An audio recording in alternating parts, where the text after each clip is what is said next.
Hello guys, in this video I'm showing us how to cut this draped tulip skirt. So first of all, you need to draft a long pencil skirt, the front and the back pattern. So this is my front pattern here, and of course the back and the two back pieces.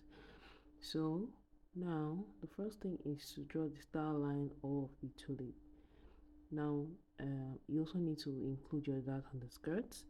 Now for the star line, you need to determine where the slit will be. So it should be somewhere between the center front and the side seam. So you just pick any point, probably 1 inch away, 2 inch away from the center front of the skirt. Okay, so I'll just pick a point there, and then you also pick a point between the hip line and the knee line. Okay, so probably midway. Yeah, you don't want to do anything below the knee line; the skirt will not come out well. So once you do that, you're going to create a style line for the tulip.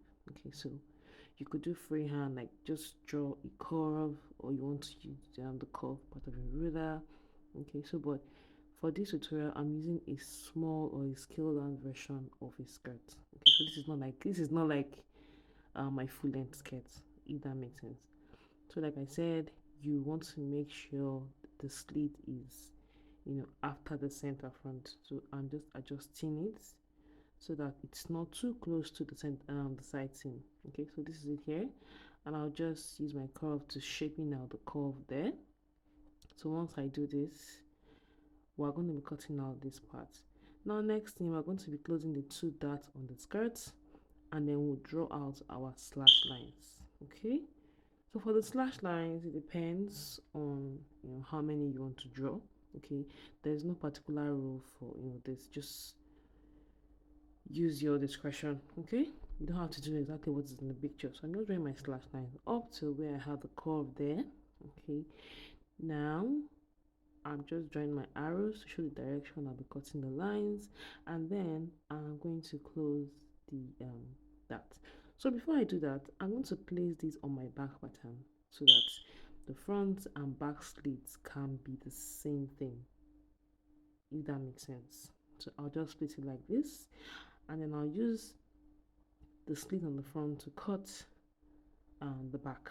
Okay, so I'm just going to cut out, make sure everything aligns, and then you just cut out as you can see. So once you do it like this, everything is equal. Okay, so the front is not looking different from the back. Okay, that is why it's also important for you to draft your skirt on fold. Now before I begin to open my slash line, I'm going to transfer the dart to the slash lines. For me to do that, I'll close the dart with my sellotape, the both of them. Okay, so once I close it, then I can now go ahead to open the slash lines. So once you start opening the slash lines, you will notice that automatically all the parts of the darts that were folding kind of will just lie flat automatically because you've transferred the waist dart to the slash lines. Okay, to add fullness to the skirt. So next, you're going to put this on another pattern paper, or if you want to, you can spread directly on your fabric, but it's always better to do it on a pattern paper first in case of any mistake. And then this part of the skirt has to be straight and not slanted. You want your skirt to look accurate. So now all you want to do is just spread out the papers like so, and then you join them from one point to the other. It's very important.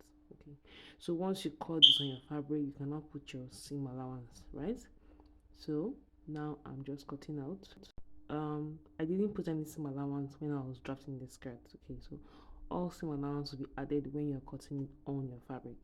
So this is the skirt here. Now the way to do this, you're going to be folding the pleats, so you can fold them upwards or downwards. Okay, whichever one suits you. So you just split like so. I'm just showing out how you're going to be pleating it, so you can do it upwards or downwards like I said. So it is the fullness that gives the drapes. Okay, so of course you can't fold it and leave it like this. You have to pin it. Even when you're folding it on the fabric, you have to pin it like this in order for you to be able to sew it to the back, right? So I'm just spinning, and this is how it's going to look like. Okay, so this is the final outcome of the skirt. This is paper obviously, so it might not look like what it's going to look like on the fabric, but definitely this is the outcome of the skirt. So, and if you're going to line this skirt, what you're going to do is you cut the lining first before you slash the lines, so that you don't need to start putting the lining again, if that makes sense. I hope that makes sense to us. So same thing for the back. You can also line the back. You can use different types of fabric to make this style. So I hope this short, quick and detailed video was well explanatory. I hope we understood. If you have any question, please leave it in the comment section. I will try to respond, and as much as possible, if you have any tutorial you want me to teach you, or anything that's bothering you about sewing, just comment. I will respond to it. Thanks so much for watching. Bye.